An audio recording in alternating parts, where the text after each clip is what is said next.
So what we're doing here today, folks, is we are working on another Contractor CON BS. And well, I got called out here because this company they had hired a company to come out here to fix the floor squeaks. Actually, it was a professional company specializing just in floor squeaks, right?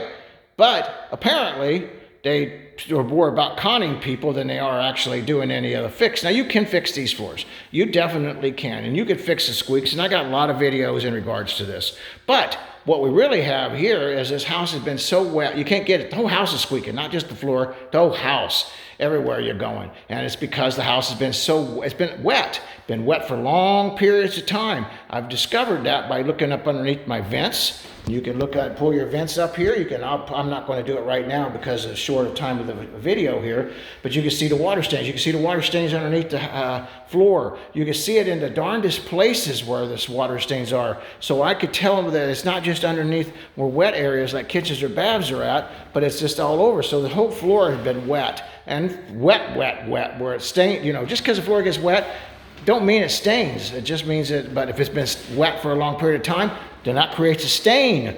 And these people took their money, said it just give it a little time and to take care of itself. And of course, it didn't. And here we are, Contractor CON. This is, I could put this under stupid contractor or I could put it under contractor rip off. In my opinion, in this case, is contractor rip off. And these poor consumers got it bad. Anyway, folks, thanks for watching our videos. Hit like, subscribe, share with your friends. Thank you, folks. Have a great day.